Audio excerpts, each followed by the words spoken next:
What does it take to create a new civilization here on Earth?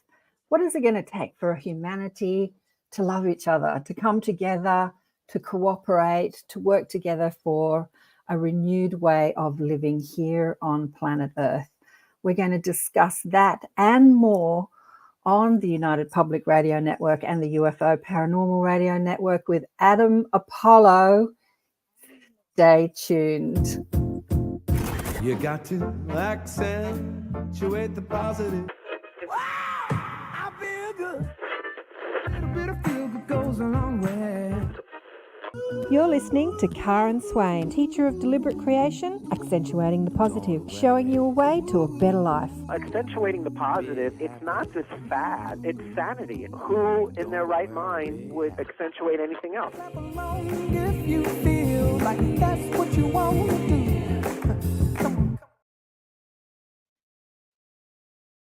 And welcome to another show, Accentuating the Positive, with Karen Swain, awakening and expanding consciousness. Look who is in the house. Adam Apollo is back. Yay! Welcome, Adam. So great that you could join us again. Thank you so much, Karen. It's such a pleasure to be here with you. So I had Adam on the show last year, just to remind people that now we are streaming on the United Public Radio Network and the UFO Paranormal Radio Network on 107.7 and 105.3 FM syndicated radio across the internet, across the United States and Canada. We're also streaming on various platforms, YouTube, Rumble, Twitch, Facebook, and I look forward to your comments today. But we had a fabulous conversation last year about sovereignty and all sorts of things, but I'm going to call it the red platform didn't really agree with what we said, so they took down our conversation, but it's up on a stack of other platforms if you want to go and listen to our conversation last year about a whole lot of things. Specifically, we talked about Adam's journey and what's happening on the planet and the expansion of consciousness, a whole lot of stuff, and what we've been through over the last 4 years. And it's in the link underneath this streaming platform on, it's in the link under the Facebook and YouTube and everything to listen to that. But we're going to continue the conversation today. So we've got a new audience since last year because we're streaming on the syndicated radio on the United Public Radio Network.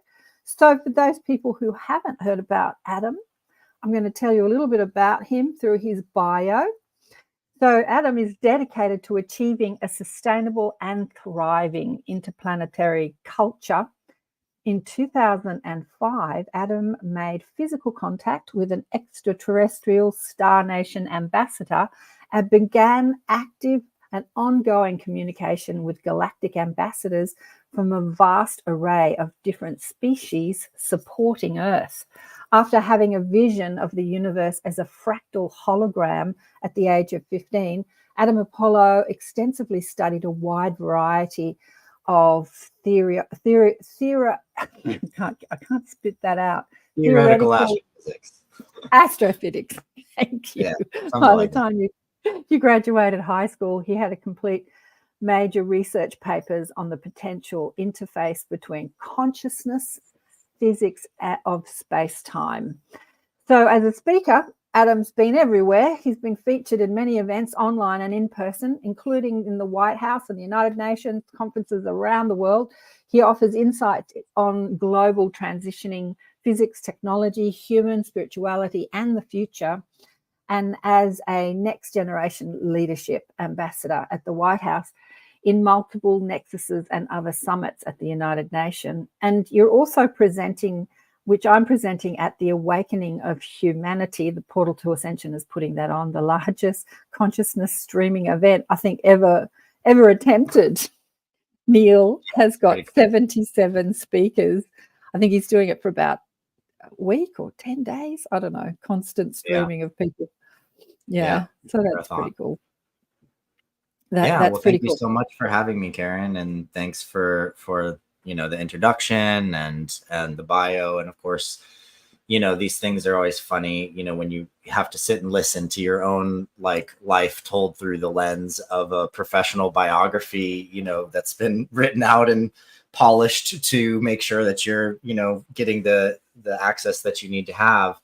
And yet there's very little, I think, that we get from those bios about who someone really is, and what's in their heart and what they're here to do.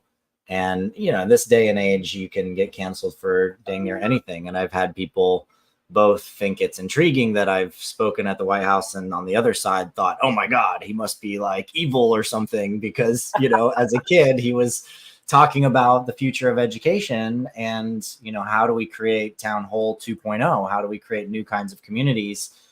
And ended up getting invited to join a group of young leaders, a next generation leadership group at the White House in the Obama administration.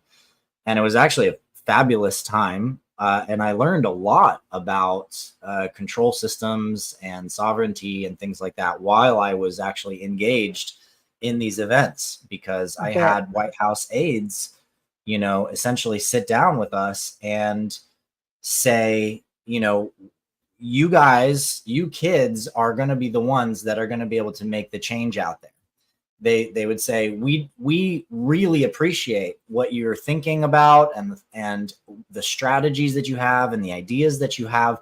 But to be very honest, we actually can't make those changes from in here, from top down, because the bureaucracy is too tight. The system is too well controlled in the way that it operates. And you guys are going to be the ones that are going to have to actually make the changes out there, and we'll support you. And that was a big wake up call for me. And I mean, maybe it was kind of a wake up call. It was really more a big confirmation, I guess, that, you know, when you want to make really big change, it's not going to happen from the top down, because the systems that we have around us have momentum to them. And the momentum in those systems is extremely strong.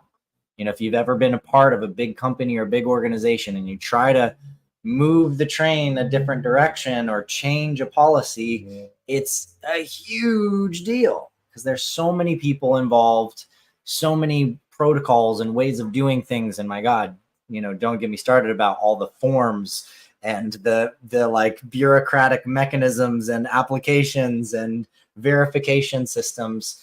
It's extraordinary how much work we've created for ourselves as humans, to be able to actually make change and validate that change is happening. Oh yeah, I so agree. You know, politicians and people in the UN and big corporations, they talk about wanting change and making change, but they don't.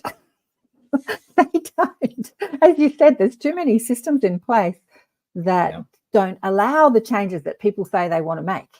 And I think, you know, it's up to us. It's up to the people to make those changes or to demand those changes. Yeah, the people power, rather than waiting for systems and big corporations and who we think is managing the world to make those changes. Yeah, as we were talking about before we went live, we've moved into a new way on planet Earth where we can't wait for governments and organizations to make the changes. It's really about the unification of the people, and that's what's going to make the changes. Yeah, absolutely. 100%. As Buckminster Fuller would say, you know, you can't fight an existing system in order to change it. You have to actually build a new system that makes the old system obsolete. And, you know, there's a common phrase that's transcend and include. And it's one of my favorite phrases, because it means, what does it look like when we take the existing architecture, the existing systemic framework, we transcend it, meaning that we understand its limitations and we also understand its gifts. It's very important to always take both sides. Every one of the things that we've got going on out in the world, it's got a light side, it's got a shadow side, it's got a gift, it's got a detriment. And we have to take both. Transcending means to see from above. So to be able to witness all the facets of something, and then include. So you build a new system, but you include enough elements of what works in the old system that people can actually transition, that they can actually move from where they're at and the way that they're operating now into a new way of operating seamlessly and easily, you know, in a fluid manner that doesn't require hard, jagged changes in people's lives. You know, unfortunately, I'm sure we all have a lot of friends out there who have said, oh, well, you know, we just need to like end the technology thing and go back to nature and just start over with like gardening and farming. Well, that's an interesting idea. But if you actually look at history and you look at how we got to where we are, you'll realize that the amount of conflict and the amount of violence and death and the issues that existed prior to technology and some of the systems that we've implemented was a much, much more difficult way of life. I can't tell you how many times I reflect on and think about how thankful I am that I can literally just walk into a shower and turn on the water and it's hot and it flows on my body. I mean, all the way to the point of like, when I want something to eat, I don't have to go find a village to trade with a particular person to get a certain thing that then I have to trade with something else to be able to get that turkey or whatever. I can literally pull a device out of my pocket and go, I would like this. And it shows up at my doorstep in a couple hours. I mean, right? Yeah. So, you know, we need to think about the kinds of things that have massively improved our lives, made our lives more spacious, and made our lives more peaceful, that are gifts of the technology. But we also have to understand, how do we integrate back into nature? How do we serve the planet again? How do we steward and care for the beauty that is all around us for our sake and for the sake of our children for generations to come? Yeah, absolutely. It's a lot to think about. Can I share something with you that, have you heard of Penny Kelly?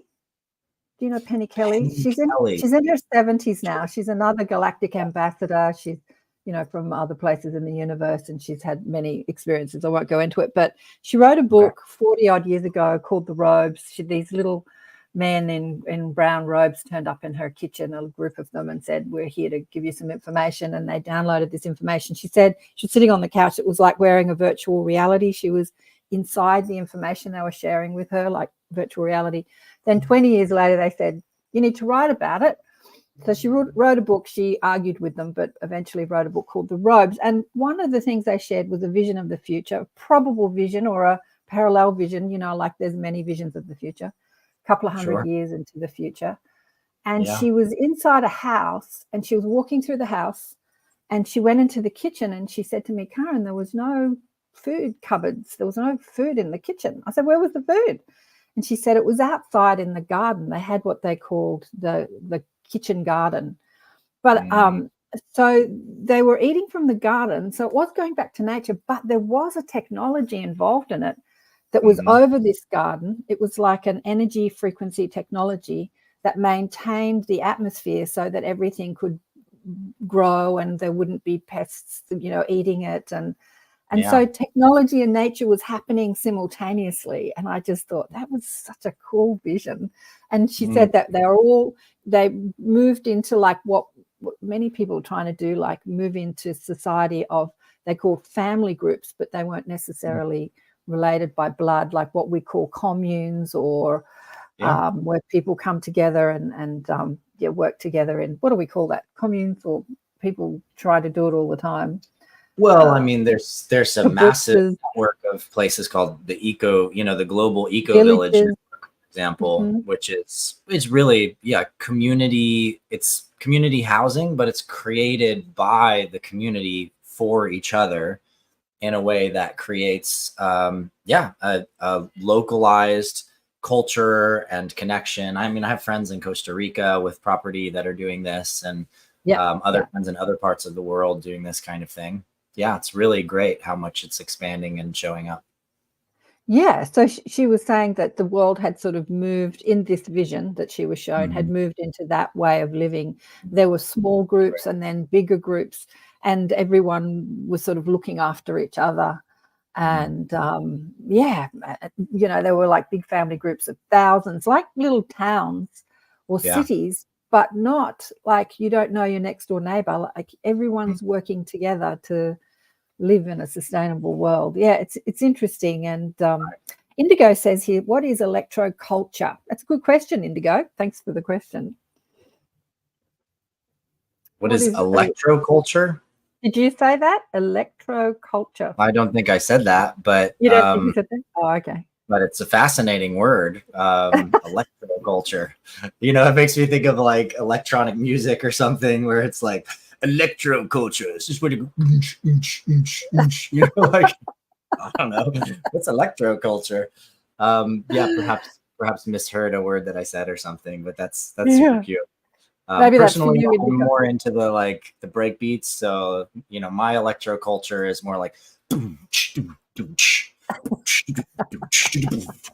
or sometimes it's a little dubsteppy, like wow wow wow wow wow wow. You know, I like those like rolling fat bass lines, that kind of thing. Anyway, that's my electroculture. What's yours? Share with us in the chat. Oh my God, hilarious. Yeah, so Adam is also a musician, and you play a lot of beats at festivals, and you're all over the shop. But yeah, something that you wrote, which is the conversation we're having already. Thanks, Nancy. I want to say hi to everyone that's online. Nancy says, loving this interview. Please. Thanks, everybody, all the ladies, Shirley and Diane, everyone that's online. Yeah, I wrote this down. Here, where is it? Here or where? How do we transition to a global culture of planetary stewardship? What does it take to transition to the planet to a state of sustainable, thriving, full of peace and prosperity for all, in service to the sacred in all? And how can we model our Earth civilization after the advanced wisdom and tech from our Star Nation families? So I know that this is something that you spoke about at Contact in the Desert, right? You said that. So yeah, how do we do that? How do the people listening to this, what is the first step that they can do? What can they do? Yeah, first step. I mean, that's the trickiest part. The first step is actually beginning to become aware that it's possible to change the world. I think that's one of the biggest things that we all face, is this sense of the impossibility of changing something so big. I mean, when you walk around a city and you see all the buildings and all the cars and all the stuff and all the people moving, how are you going to approach changing any of that? Like, it's every one of those things is part of a legacy system stacked on top of a legacy system stacked on top of a legacy system.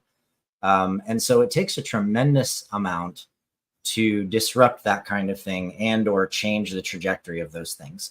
We have some decent models of how that can be done. For example, Elon Musk and Tesla, regardless of whether you like him or not, or think he's good or bad or whatever, doesn't matter.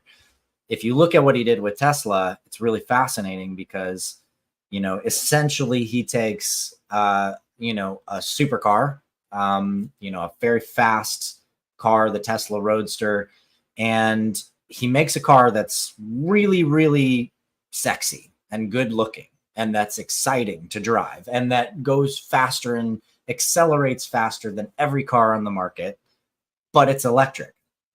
And so through sex appeal and through the sort of like culture of car lovers and how much people love fast cars and how many people out there do that, he cut through this little spot that in the psyche of the people said, well, electric cars are ugly, they're stupid. And a lot of the other electric cars at the time, they look like, you know, little toy cars, like go-karts, you know, or whatever. And these little weird Beetles you drive around, and there was nothing sexy about them at all, right? And so he bypassed all of that and went straight to the heart of car culture, of speed and amazing and performance and all of that. And he made an electric car sexy. And all of a sudden, with an electric car being sexy, the market opens up.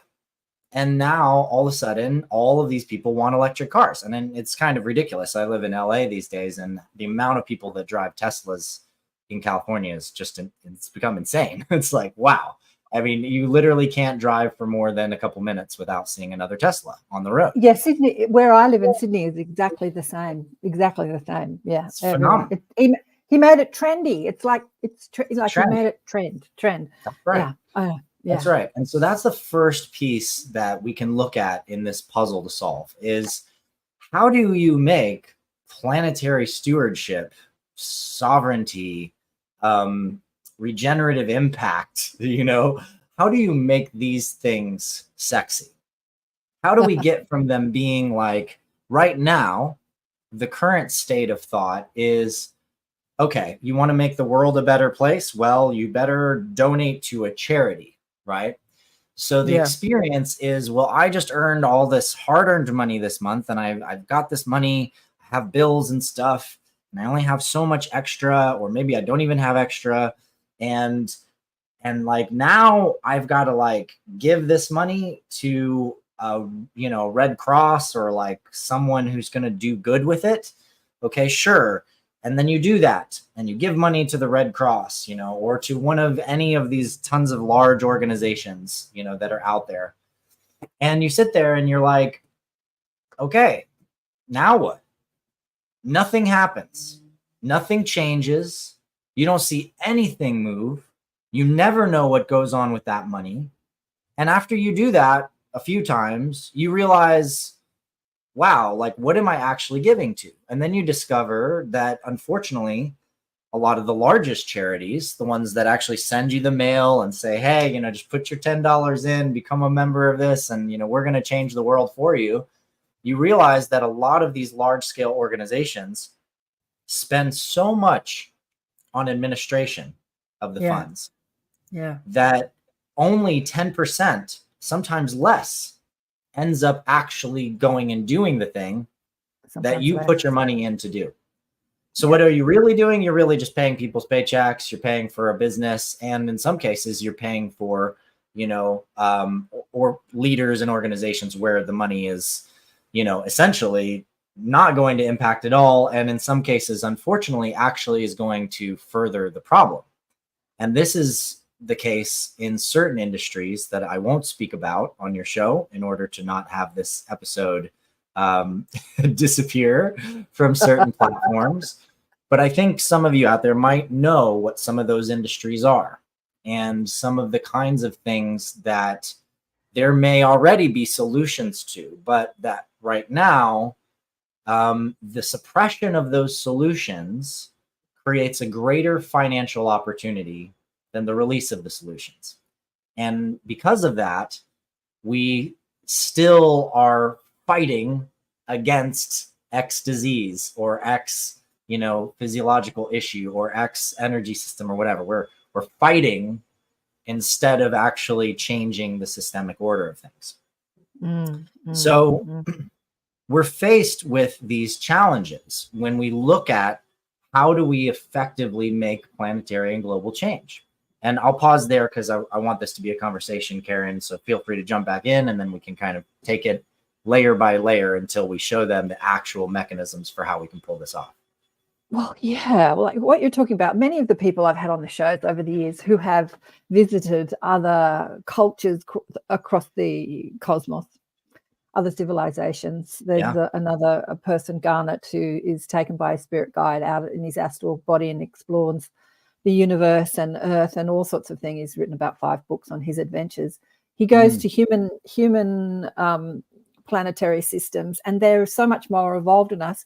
And they're all vegan. They're all vegetarian and vegan because they understand that the way that we produce food, the food system, is not sustainable and cruel for the most part. And so just what you're saying, I've seen that with the food system because the vegans make this, chips and burgers and steaks and chicken curry. They make it look like the old system, but it's not. Yeah. So they're not saying, and there are these burger shops around Sydney, well, they used to be Soul Burger, and they call their, chicken curry and beef this, and they call it that. So they're sort of appealing to the old way, but with a new way. So that's kind of like what you're saying. They're making vegan sexy, like you say, or they're appealing to the appetite of the nation or the world with using a different system of preparing and organizing food. Absolutely. That's a beautiful example. And regardless of your listeners' diets, I mean, I personally, I was vegetarian for a long time. I tried vegan for a while, and went uncooked, totally raw for a while, did all kinds of different things.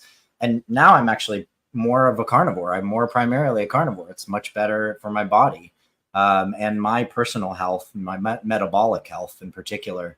There are also a lot of star nations out there that are not vegan and vegetarian. That's just, there's a couple popular ones that are commonly contacting the Earth and that are trying to help us deal with some of our biggest issues, that also, help to propagate that kind of information, because systemically we need a lot of shifts in how we operate with these industries, especially with animal farming and the way that the kind of mass farming has happened on this planet. It's pretty awful. But, it's also really important to recognize that our body also only handles certain kinds of oils in certain kinds of ways.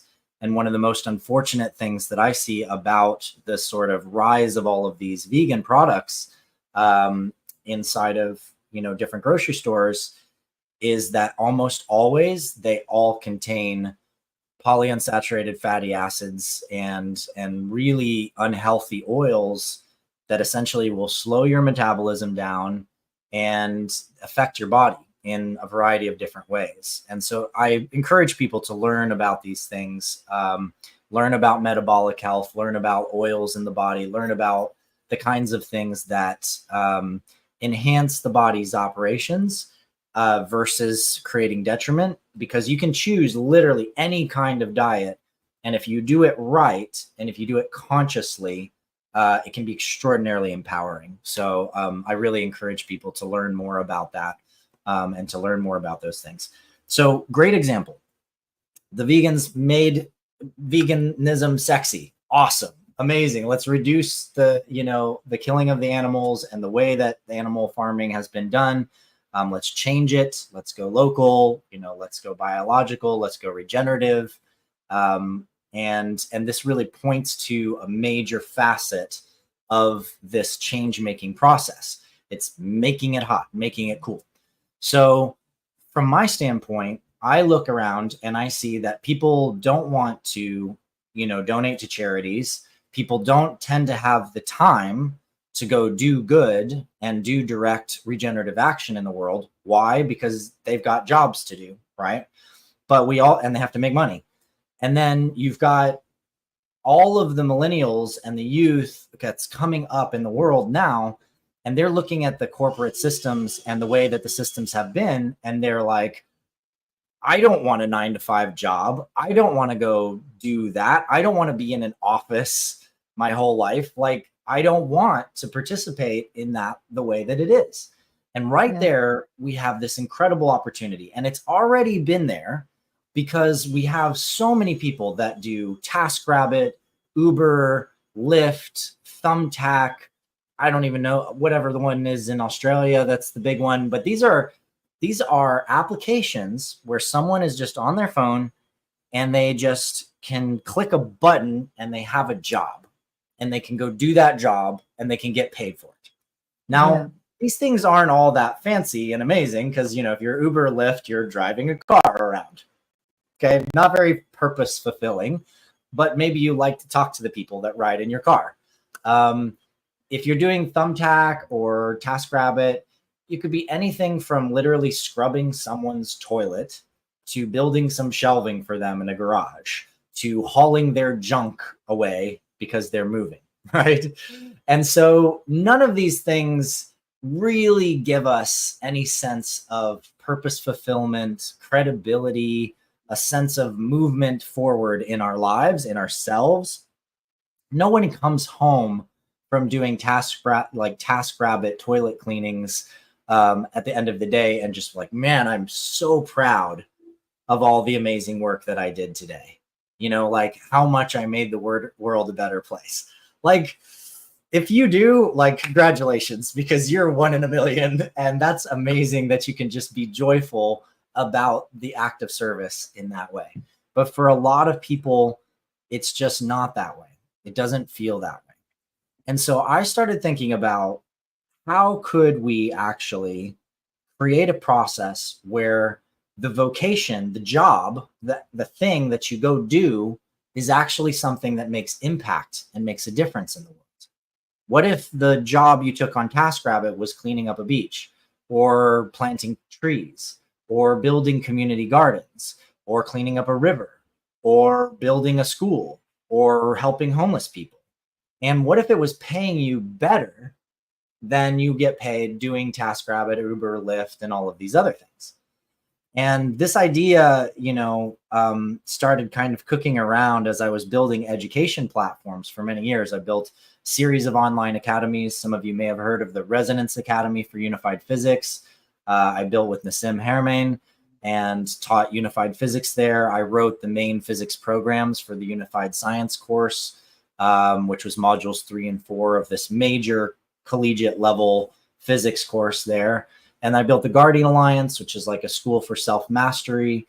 And I got really into this idea of missions. What does it look like to take a mission and to go into the world and to have to do something that is like an initiation? It's going to help you grow in some way. It's going to stretch you, maybe expand you a little bit, but that when you accomplish it at the end, you feel like some part of you is now stronger and has grown and has evolved in some way. And I started thinking about how could we create an entire culture around missions, and how would we fund all those missions? And how would you actually get the people to do this and to make it happen? And so I'll pause there again, but I, at this point, have solved that puzzle. Yeah, well, with the Core Nexus platform, right? That's right. And we spoke about that because it's something that I've been really excited about and can't wait for it to happen because of personal experience on other platforms. But there's so much more to it than the next social media or group gathering platform where we can come together and show our videos and talk. There's so much more to it. Indigo says here, what's she saying here? We've been feeling the collapse of a lot of these systems for a while, but can we replace them with things that benefit humanity? What do you think will happen as the old systems start to collapse?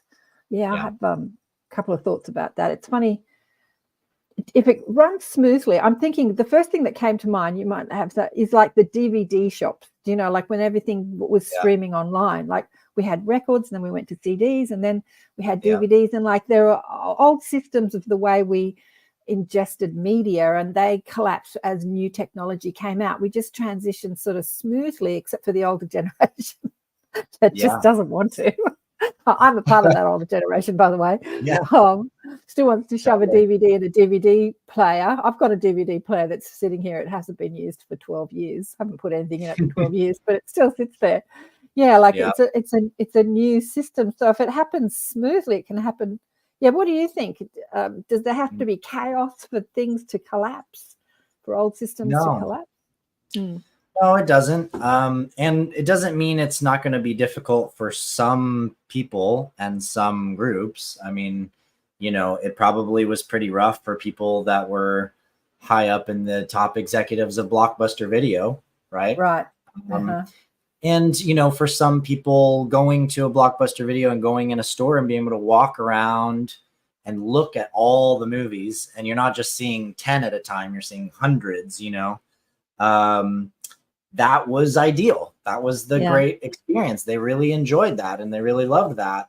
But it didn't take much for, Redbox. I never have to go in the store. And then finally it was like, a Netflix sending you DVDs to your house. It was like, I don't have to go to the video store. I could just have them send it to me, until eventually the technology caught up and streaming became so good that there was literally no reason to go get a device, a thing from anywhere. You could literally just select the thing you want and it's instantly playing and streaming, inside your house. And what the hilarious thing is, though, is that for the entire industry, this all worked out really good for the film industry. Because if you think about it, I don't know about you guys, but I think I subscribe to, you know, Disney and Hulu, Disney Plus and Hulu and Prime Video and Netflix and Apple TV Plus or whatever. You know, I've probably got 5 or 6 services that I pay for monthly that just run. That's just money going out of my account every month. So whether or not I'm watching any of the things, I have all these subscriptions I'm paying. So I'm literally renting X amount of movies a month, no matter what. Right. Yeah. Me too. It's just automated. Right.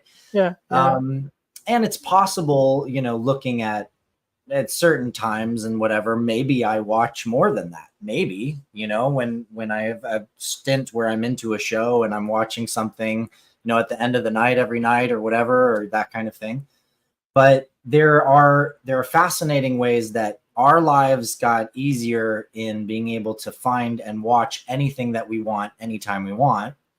And the lives of the corporations that were serving us that media got easier because they didn't have to produce any physical products.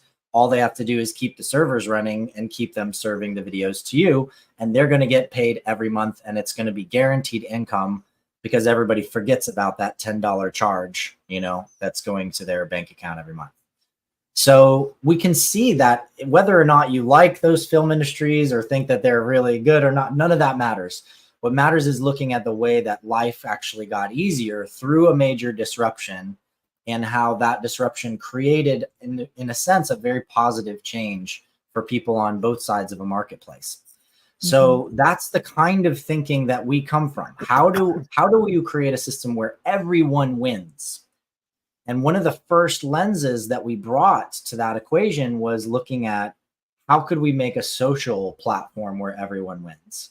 Because I had a presence on MySpace. I had a presence on Tribe. I was aware of Facebook when it first started getting big. I joined Facebook to kind of check it out. And the reason that Facebook won was that it was faster and it was easier to use. And the next thing you know, everybody's on Facebook.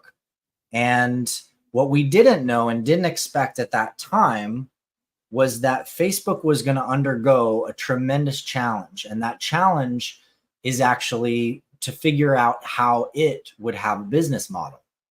And the young kid, Zuckerberg, you know, kind of falls into, suddenly he has this big website with all these users and all this stuff. And he has to figure out how to monetize this because it costs a lot to make all those servers. Plus every investor looking at it is like, I'll give you all this money, but this thing has got to make money, right? And so what do? He had no idea. And so what was shoved in is, well, you can have all this information about these people and these users. So that's valuable to companies. Why don't you sell it? And so selling user data became one of the first big business models in Facebook. And the other was the essence of essentially advertising. You want to make money, you got to sell to the advertisers. Well, the interesting thing about advertising is that, you know, when you're out in the real world, you buy a billboard, it's on the billboard. It costs you a fee. A certain amount of people see that billboard from driving down the street.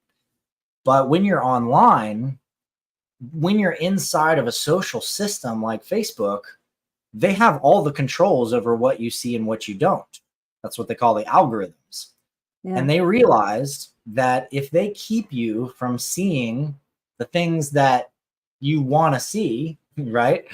Like if they keep a company from reaching the audience that they've already built, they found that they would pay to try to get more access to that audience, that it was worth money to anyone to pay to have more people see what their content is.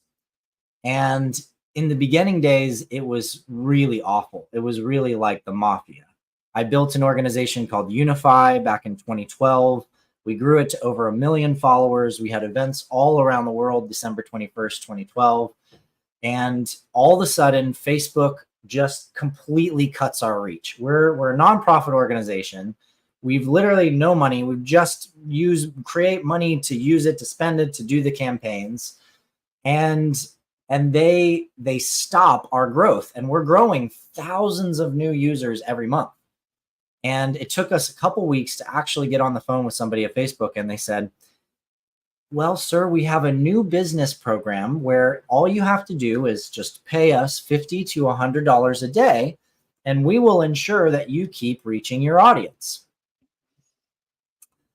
And my friend Mark Healy was on the phone with them, and you know, he's got a British accent, and he's like, what are you talking about?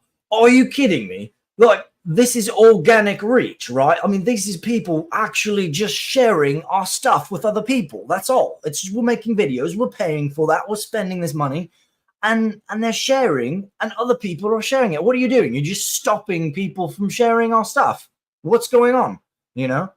And they're like, no, sir, it's just a business program that we're using to enhance our relationship with businesses, and we're going to ensure that you keep having that reach as long as you pay us. So they took our entire audience hostage. And they've done this over and over again. I mean, this has happened for every large scale page that you can imagine at one point or another. I worked with the Earth We Are One guys, EWOW, and their whole network of pages, 15 million reach plus, or 15 million followers plus per page, over 100 million across all of these different pages. And they literally just would force whoever it is running whatever page of whatever size to pay to play. So this is a huge, huge problem. And it's been a problem that has not gone away. It's changed a little bit. There are mechanisms because of competition with things like TikTok and the growth of other platforms that have sort of forced some of the larger social media groups, including Facebook, to lighten that up a little bit, to let people actually reach a little bit more audience on occasion. But it has not stopped the business sense and the structure of their fundamental business model, meaning that if you're going to try to sell a product that's worth money, you better be paying for ads if you're going to try to sell this, you know, to propagate that through a Facebook product. And if you are, you know, growing really fast, well, get ready because you're about to get throttled and they're going to make you pay. Or if you talk about things that are in certain areas of censorship, then they could just cut you off instantly, because anything that creates, you know, a challenge for them at this large scale corporate level needs to be diminished as just simple corporate protocol. So that's a lot of the situation that we're in, unfortunately. And that's a lot of the place that we started this new solution. But I'll pause there. Yeah. I know you've got a solution, but it's been delayed. I was hoping it would happen this year, but it might not happen until next year, or maybe even the year after, of connecting the world without that's not being. True, but... What's that? Yeah, that's. I mean, it's not true. We actually have a live alpha out, and at the end of the year, we're going to launch the economic system, and then we're going to do the large scale launch next summer for the International Day of Peace. Just for clarity. Okay, cool. So the International Day of Peace is the 21st of September. Yeah, exactly. So that's the big target launch date. Yeah, it's coming. So connecting the world through, without different algorithm. What I've noticed with the algorithms is that when you put up personal stuff on the Blue platform, FB platform, that you get a much bigger reach. But if you put it something like a podcast up or an event up, they don't show anybody. So there is kind of a way around it. If you say things like, especially if somebody dies, if you die, a lot of people see that, or get married or have a birthday. Yeah, when it's personal, they'll let your followers see it. I don't know the algorithms, but if you're trying to share information or an event or even a free podcast, they want you to pay for it. So how is Core Nexus different to what we currently have? And let me see if I can show what you've got going on. Great. Yeah, so how's it different?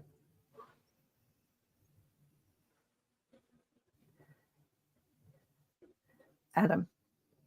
Yeah. So, it looks like you're just showing the header of the website, but I happy to share at some point the full interface magic and a lot of what we've been building and creating and what's going on with Core Nexus. As you can see, we were nominated for the Earthshot Prize in 2023 and now also this year in 2024. So that's happened. Basically, what we do differently fundamentally is that, one, you own and control your identity and you own and control your data. And we build importers that let you essentially take back your social network.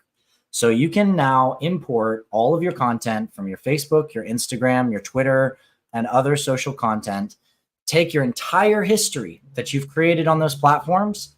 You now own and control it in your own Iron Man style, amazing 3D, VR, XR, and web and mobile dashboard. Then you can create any kind of digital product that you want. We have AI tools that can help you take things that you've created already, stuff that you've written, stuff on your hard drive, and instantly generate products out of it. And when you sell those products, you can automatically split royalties with your friends. So if you co-create a course or you co-create a certain piece of media with somebody, maybe you did a video with a group of people, essentially anytime you sell that product or anytime somebody buys it, it'll automatically pay to everybody that you put in that royalty table that you collaborated with, including, by the way, if you licensed a piece of music and you used a friend's music or somebody's music out there, you can have it automatically pay that music producer, you can have it automatically pay the graphics creators, etc. Now, through that mechanism, what we're able to do is with every sale on the platform, automatically donate 1% up to 100% of whatever your earnings are. You can donate into whatever area of impact you care about. So, you know, a lot of my friends as musicians and myself included and others, we release albums and we're like, hey, I really want to support the elephants, or I really want to help with rainforest preservation or whatever. So we make a plan and we donate 10% or 30% or sometimes 50% to that impact area, right? But this is still the old game right now where you're donating out to charities and you don't know what happens with it. You almost never see the real results of your money and your action. In our system, what happens is that money goes into impact funds. You earn points and ranking for selling a product and donating, and so does the buyer. The buyer also earns impact points because they bought a product that's giving to impact. And the money that goes into those impact funds, instead of just sitting there, what we do is we attach them as bounties on real world missions. So now, instead of doing TaskRabbit or Uber or Lyft or whatever, a group of kids, 10 kids can go clean up the beach together as an event. One of them creates the event. The others go show up at the event. They hang out on the beach. They pick up trash. They take selfies. Here's our trash that we just picked up. We take the selfie. Look, now the beach is clean, before and after shots. All those photos and media validate that the impact happened. And then boom, $100 hits all of their wallets. They earn badges and they earn ranking in the system. So essentially, we're creating an entire gamified economy where the $1 trillion a year right now that are being used to buy and sell digital products that people use to buy media, courses, you know, apps, NFTs, all of that, we're channeling that capital and a significant chunk of it into an area of impact that's creating jobs for people to do good in the world and to actually make a difference. So this has been this has been 15 years envisioning and working out the kinks of how this whole system could operate. And then over the last few years, I've been building very actively with a pretty extensive team. This is some of my colleagues and friends. You can scroll through. There's a lot of them, so you can just scroll on down. And with a lot of these amazing allies, we've come up with the architecture, the technical solutions, the legal frameworks, the cultural frameworks to make this thing a reality. And we've raised over $1 million. We've built a ton of the aspects of the system. You know, we have Gopi Kalayil, who's the chief of AI business development at Google. He's an advisor on our team. We have several others on that have major exits. David Gershon literally wrote the book on second order level change, which is how do you create change where entire communities actually embody that change going into the future? Adam Curry is also an AI advisor, amazing person working on a Turing test to test the consciousness level of AI and how self-aware is it. A brilliant individual. Nico Rotundo, we're working with an alliance around the world of eco projects and eco villages, and he's connected several of our funders, and he's connecting major impact groups around the world to what we're doing. We just have an extraordinary fleet of people that have come together to make this happen. And everyone's been committed and patient and dedicated to seeing this thing through. And we're not stopping no matter what. Even when funding's been challenging because of economics, the economic system as a whole, we have, over 20 LOIs of different large-scale organizations. We're part of the Blue Planet Alliance with Hank Rogers, who is the guy who made Tetris famous, if you saw the Tetris movie. Unify, we currently reach 10 million minimum per month through our social networks. During large-scale campaigns like World Water Day and International Day of Peace, we reach hundreds of millions of people, and we hold the world record for the world's largest synchronized meditation. So we've got our hands in a lot of fronts with a lot of major organizations, and it's just a matter of time before our systems are fully complete and ready for a big public global launch. So stay tuned. This website is just core.nexus, core.nexus. You can check it out. And we're going to be releasing, get on our list there, because we're going to be opening up a crowdfunding campaign actually this month. And we're trying to now bring in the public to be a part of this, because we believe that these kinds of things need to really have everyone be a contributor, everybody be a part of the system's creation. And the system's sense of ownership belongs to everyone then, not just a small group of investors. And we've been very careful with the investors we've chosen. We've said no to a lot of money that would have wanted to steer us in a different direction. And we've constantly said yes to money that really understood the power of the impact that we're creating. And that's why we want the public to really be a part of this too, because I believe that the people want to see this happen. And if we do it together, we can make it happen. We can make it so massive that we can literally create the largest fleet of global planetary change makers and superheroes the world's ever seen. And it's the entire next generation of the youth coming up that want to be influencers. They want to be superheroes. And it's time to make that change. And if you're out there building a community, we have systems to build custom, fully integrated and custom community spaces inside the platform. So think way beyond Facebook pages. You get your own theme, your own color scheme. You can change the views in the system. It's all, interactive dashboards.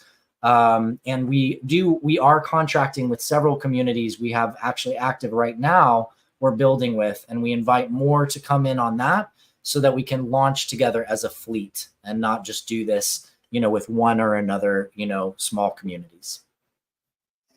I know it's a massive project, and it's very exciting. I can't wait for it to happen. But thank you. Yeah, Adam and I were chatting about it before we went live today, and there's been a few setbacks. But I think that the people need to get involved, as we spoke about. In order to make planetary change, we need to sort of come together to make that happen. Yeah. Something that I spoke about with you on the last show I did with you last year, actually, when I was driving out to the desert and I was screaming. I was alone in the car, screaming at nobody, screaming at the Galactic team overseeing this planet. Like, why am I still driving a petrol car? Like, what happened? Well, I was a kid 50 years ago thinking I'd be in a spaceship when I grew up, and here I am in my 60s and I'm still in a petrol car. I could buy a Tesla, I suppose, if I had lots of money. But where did the advancement in technology go? And and they were just telling me exactly the same thing. It's going to happen through the people. It's if you wait for governments to change and systems to change, it's the people power. It's really the voice of the people, the action of the people. And action is very often put your money where your mouth is. You want to see change. That's right. Put your money where your mouth is. So crowdfunding this. You could put in a couple of dollars, you could put in a couple of million. Will really create a system change on this planet, both in social connection, but in doing good connection. Yeah, it's an amazing looking system. I've been looking at this for years. But at the same time, it's still centralized. It's kind of not community owned. How do you kind of get around that? Because, you know, a lot of people talk about things being more non-centralized in the new earth rather than one person owning it. Well, from a data standpoint and the actual ownership of data on the platform, it's completely decentralized. But from the organizational standpoint of how we build the system, we needed to take a traditional route of a little bit more company structure. We call it a synarchy, where every person on the team is part of the leadership, meaning that it doesn't matter whether you're, you know, an engineer or an executive assistant, or you're into marketing and you're doing social media posts. Anyone on the team can come up with the vision that leads us in a new direction. And so it's very open in terms of the creative flow. But I don't know how many of you have ever been part of a, you know, what they call like a green meme level council, or like a DAO, for example, decentralized autonomous organization, where you are an equal decision maker with 100 other people or 1,000 other people. The difficulty of actually making strategic and quick decisions to be able to move forward a large scale process is extraordinarily difficult when you operate like that. And you don't radio. Yeah. And you don't need to look any further than look at the United States government to understand that, to understand how large scale groups trying to make minuscule decisions in a process has never worked. It's never been the thing. And there was years where people were like, oh, the DAOs are going to save the world because then everybody can make the decisions together. Yes, well, that's important that we all make the decisions together when it comes to large scale biospheric decisions, like what's happening in our city, you know, what's happening in this town or on these streets. You know, how are we determining the flow of this shared environment that we're choosing to live in together? That's where it's absolutely critical. But if I'm trying to build a website and I incorporate, you know, 20 people in the process of, let's say, just deciding what the logo is going to look like, it's going to take us 6 months to make a logo. Yeah, absolutely. And that's just reality. That's the fact. And I've done this work for a very, very, very long time. So the way that we structured our company is I own this company with my co-chairman, Harlan Wood. Superluminal Systems has been around for, we founded back in 2013. I founded it the year after I founded Unify. And, you know, we created a really lean and effective system of paired decision-making for the executive moves, where either he makes the call or I make the call. But if we disagree, we find the higher thing that we agree on. And all of our team has the ability to bring up things that we should do. And then essentially we can determine what's the level of resonance in the team towards doing that. If the resonance is really high, then we make it happen. And we execute it and we do it and we assign who's going to be responsible for it or be responsible for ourselves, and we get it done.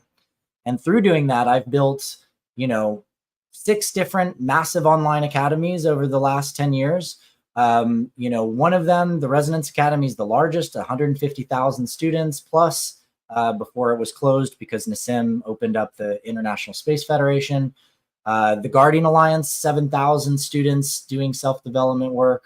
Visionary Arts Academy, which kind of rose and fell and never fully took off. But I also built the National Sedation Center online school. I built the Convergence Academy, which is an interspiritual academy group.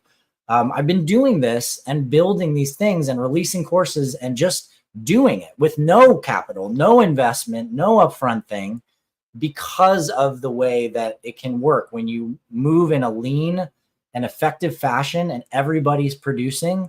It's extraordinarily efficient. So from a systemic level, we're building this infrastructure in these systems from that level of intelligence to be able to create the system faster, manage it, and ensure its success.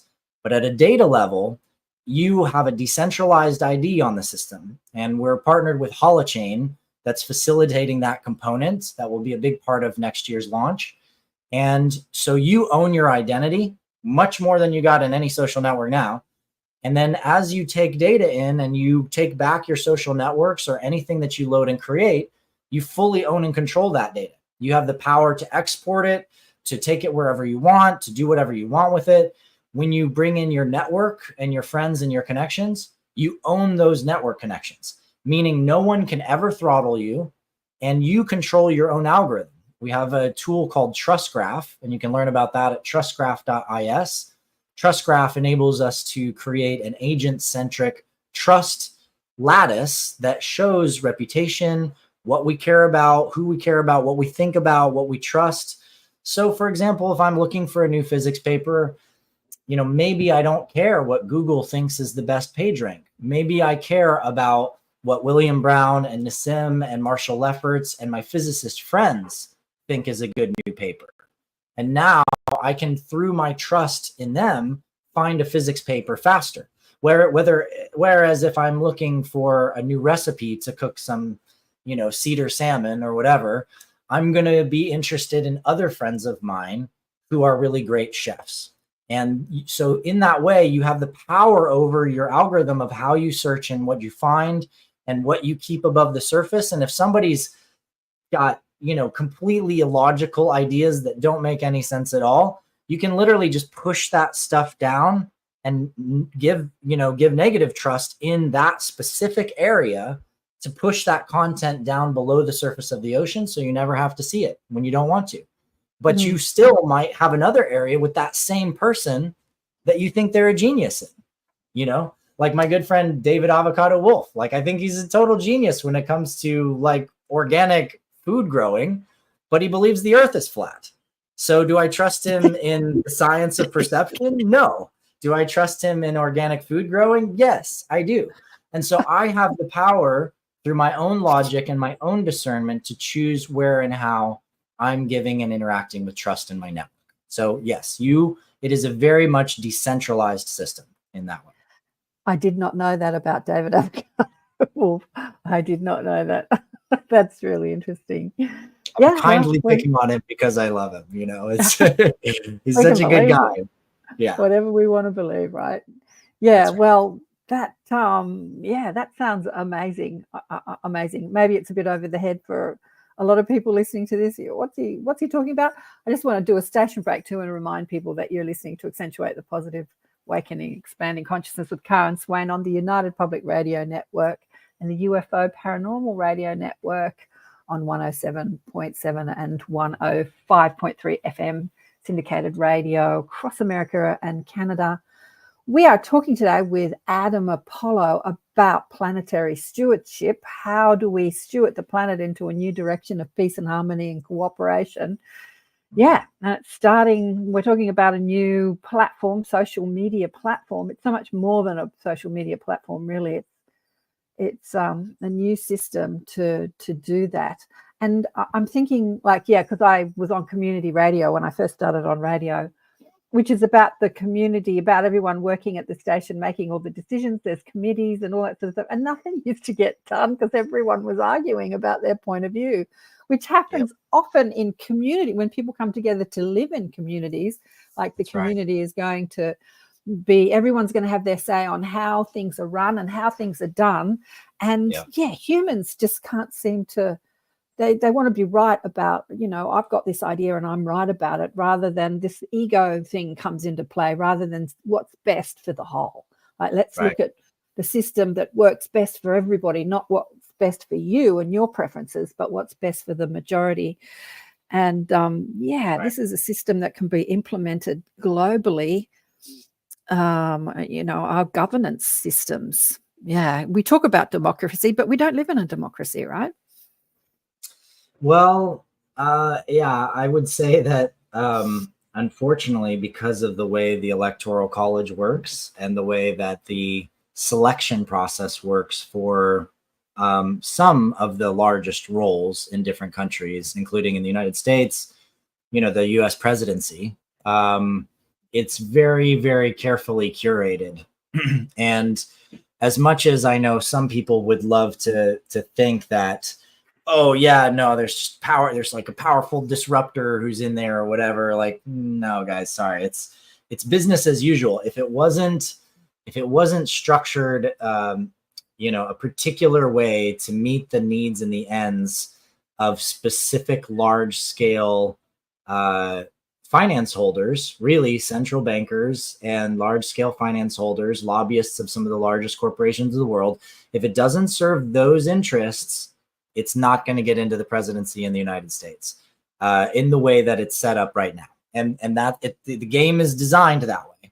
And it's designed to make you play red versus blue.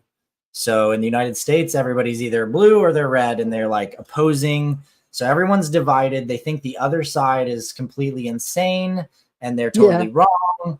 And what's hilarious is that the more you get to know the communities on either side, you can see why they think each other are insane. But the reason why they think each other are insane is actually all ignorance. And it's ignorance based on specific top-down media disinformation that's crafted in a way to distort the perception. So each side gets sort of hoodwinked in a different way to perceive things in a certain way and have a certain lens that makes them combative. And then doesn't matter. It actually doesn't matter who gets into office because the large interests are getting their way either way. Yeah, I know. The power of the media, it's just out of control. Like, I had my brother stay here a few years back, and listening to his opinions on life, love, and the universe was a complete regurgitation of what the media is putting out through news and current affair programs. But he was saying it in such a way like, I've really thought about this, and this is my opinion, and I'm thinking about this. It's like he thinks he was thinking that this was his thinking, and you could see that it wasn't. It's like we just get hypnotized. It's actually why I started this podcast show, I don't know, 15 years ago, because the power of the media over the way we think and make decisions. Yeah, loving this interview. Oh, thanks, Nancy. You said that before. Great. Yeah, question about truth. At the end of the day, we all believe in something, and those believe in question. Thanks for bringing Break Crow. Oh, thanks, dying one. Yeah, the power of the media. So we do need different points of views to be able to, open up our minds, open up our thinking. Yeah. And but I have to say, your electoral what's going on in the States, it's hilarious. It's the greatest show on earth. It's absolutely. I just find it so fascinating and funny, and it's absolutely hilarious. As you say, it doesn't really matter which side gets in. There's only two parties running now. Who do you think will get in? What's your prediction? I cringe. I cringe at the thought of predicting, because either way, it's kind of a nightmare. And for different reasons. There's a lot of people that love Kamala, and there's a lot of people that hate Kamala, and there's a lot of people that love Trump, and there's a lot of people that hate Trump. And there's really, they're really two sides of a dark coin. And the same coin. There's been a massive amount of manipulation that's gone on to get us to this point and to where we're at in our belief systems and our thoughts. I look at like Nancy's comment of saying, right now, I could not say for sure if the earth is flat or round. Not sure if anybody can. And I think that's a really fascinating statement to make, because, particularly based on the fact that we have over 500 years of science proving that the earth is round and a sphere, right? And so it's like, why is that up for question again right now? And we have to kind of look at it and look at these things and say, what is it actually that's getting us to believe what's true and what's not? And for the most part, what's happening is we're relying on the inquiries and the thoughts and the ideas of people like me and you sharing right now online with a bunch of people. So I could say a bunch of things, and if I say it with some gusto and a real, conviction, you might believe it's true, even though it may or may not be true. You have to actually ask these questions for yourself. And it's important, I think, always in the search for truth to come back to personal experience and to actually really test things out for ourselves, you know? So anybody out there in the world who is wondering, you know, is the Earth flat? Just get a pair of binoculars and go hang out by a place where cruise ships come and go, like a big cruise ship port, and just watch the cruise ships. Take the binoculars and watch it go over the horizon. It will not just get small and disappear. It will not just blur because it's too far away. You will see the bottom of the cruise ship disappear all the way until the very, very top part of whatever the smokestack or whatever finally vanishes as it goes over the curvature. You know, if it's just things like that, and just basic perspective knowledge, where, for example, if you understand perspective and how height and distance works, well, it turns out that if the Earth was totally flat, you would be able to see Mount Everest from the UK. In fact, you might even be able to see it from, if it's a clear day, from parts of the United States.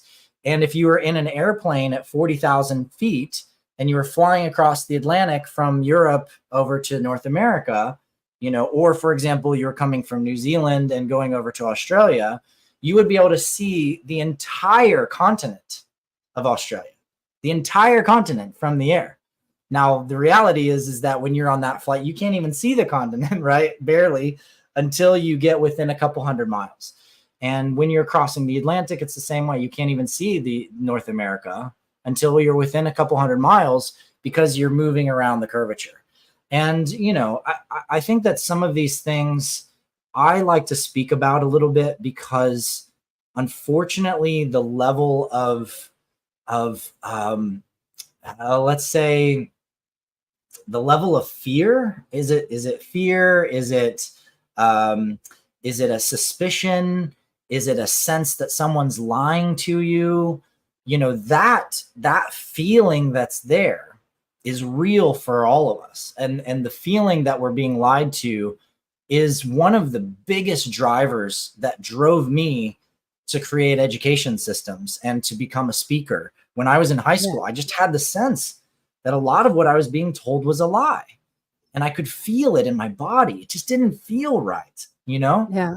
And it is true that, you know, according to the Disclosure Project and Stephen Greer's work with, you know, all the hundreds of witnesses from CIA, NSA, FBI, pilots, astronauts, some of the testimonies were from people that worked in a specific secret department in NASA whose job was to remove any spaceships from any of the photos being taken of planets and of space, things, objects, UFOs, UAPs, whatever you want to call them, that didn't, you know, that they're like not supposed to actually allow out there, right?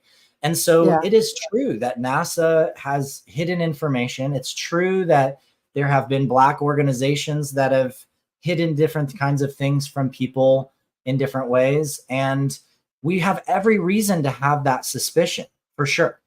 But the problem is when we extend that suspicion and that fear and that doubt to everyone, where we say, well, then every astronaut's a liar. Everybody's lying. Yeah. Every scientist is a liar. A liar, right. Well, they're all liars. Guess what happens then? You become an isolated person who's created a belief in a conspiracy that the entire world is against you. Is lying, yeah. And you're living in when fear. Somebody like me points out that there's a logic flaw in your flat Earth idea, you know, that you heard online from someone, right?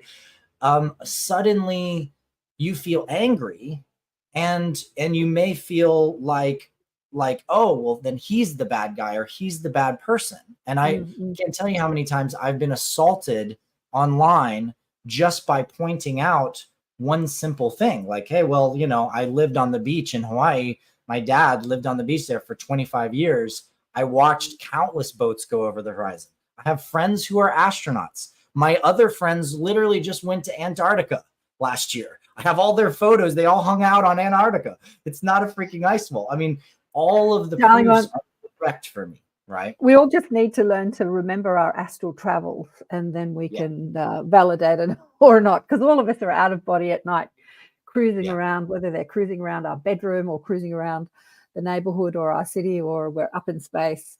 Yeah, because there's a lot of people I've had on the show that do remember their astral travels. Like we say that, we learn to have astral travels, but in fact, we're all doing it every night. We just come back into this river of oblivion or veil of forgetfulness, and we just forget. So the expansion in consciousness is not about feeling isolated, like everyone's lying to you and everyone's out to get you. That's just living in fear, and I've seen so much online talking about the awakening process, that we awaken to all the lies on earth, but then people feel isolated and they live in fear and they feel like everyone's lying to them all the time, like anyone in authority.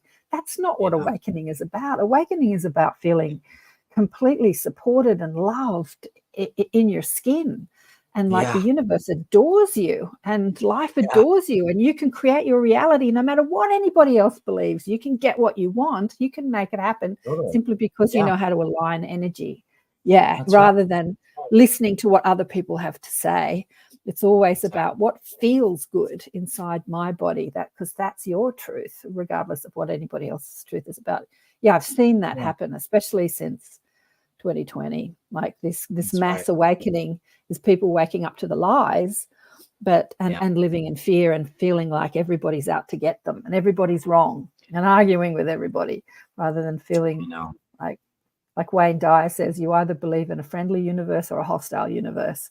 And those people that believe in a friendly universe are connected to their soul essence, their spiritual essence, because life is here to serve you. It's not out to get you. That's right. It's an extraordinarily beautiful universe. I mean, it's all flowing in this beautiful design and pattern. And I mean, the spherical earth is gorgeous because it lets there be seasons, and it lets there be cycles, and it lets us connect to the heart of the earth. It lets the moon pull the tides around the planet, and it lets us dance with all the other beautiful spheres out there, as the philosophers once called it the music of the spheres by Pythagoras, where we're part of this incredible song that is a universe.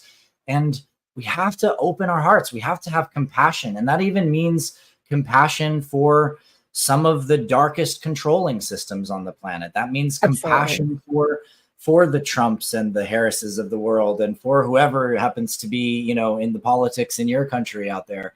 It means loving and accepting each other no matter what. Because the thing is, I've had countless sit down conversations and dinners and whatever with people who thought the earth was flat.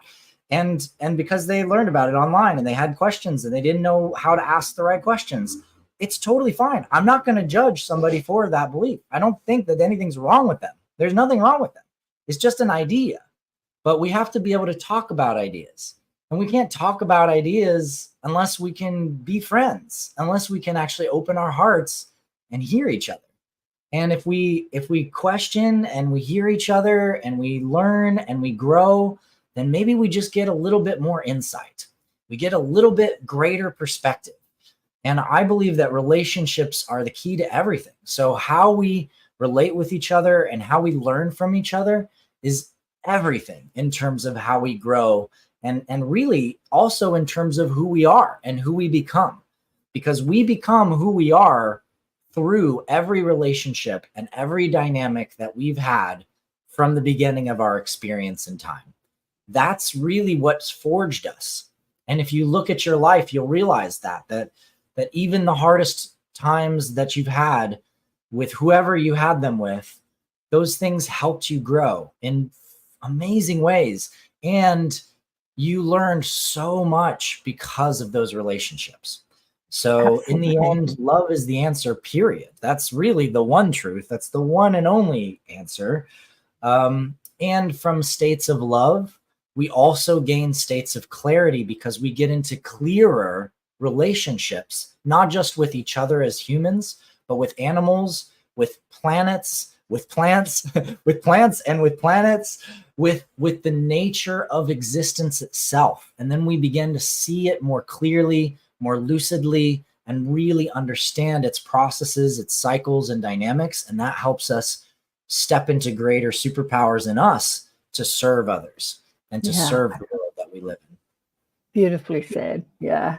Rather than judging and criticizing what's happening in the world, I think the more intelligent way to go about it is asking questions like, why is this happening? How does it serve me? How does it serve humanity? You know, I was watching some movies, and there are lots of war movies, and there's just so many war movies. And I was watching a war movie about World War One, and I was getting very critical. Bloody humans, all they want to do is fight each other. God, when's this planet going to wake up? Because all we want to do is kill each other. I'm in my head doing this.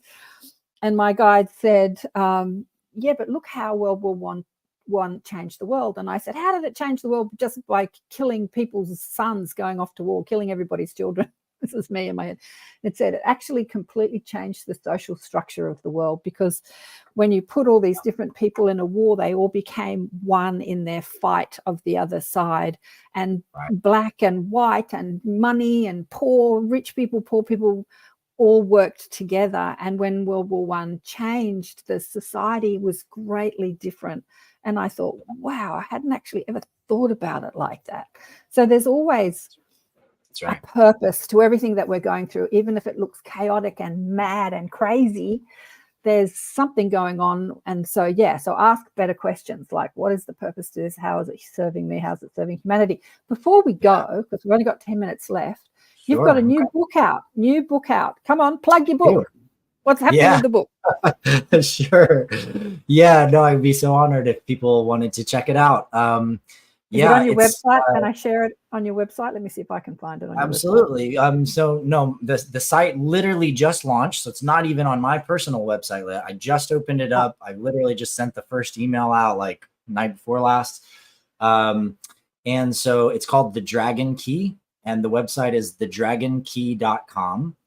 And the book is a exploration of the last 25 years of my life, where I've had simultaneous, intense past life recall experiences with other people. It started happening to me when I was a teenager. I didn't know what to make of it. When I got into college, I had such profound experiences that forced me to look at this as a scientist, because I'm also a very scientific thinker. I always have been. I mean, my senior project in high school was called The Unification of Science and Spirituality Through Unified Field Theoretics, which is about astrophysics and consciousness. And so anyway, I'm a very scientific guy. But these experiences forced me to acknowledge that reincarnation must be possible, and not just possible, but that I'd had multiple incarnations. And it happened really because of a person, third party, coming into my life who literally knew my name and the name of a woman that I knew in college from another lifetime. And she and I had just had some flashbacks and some dreams.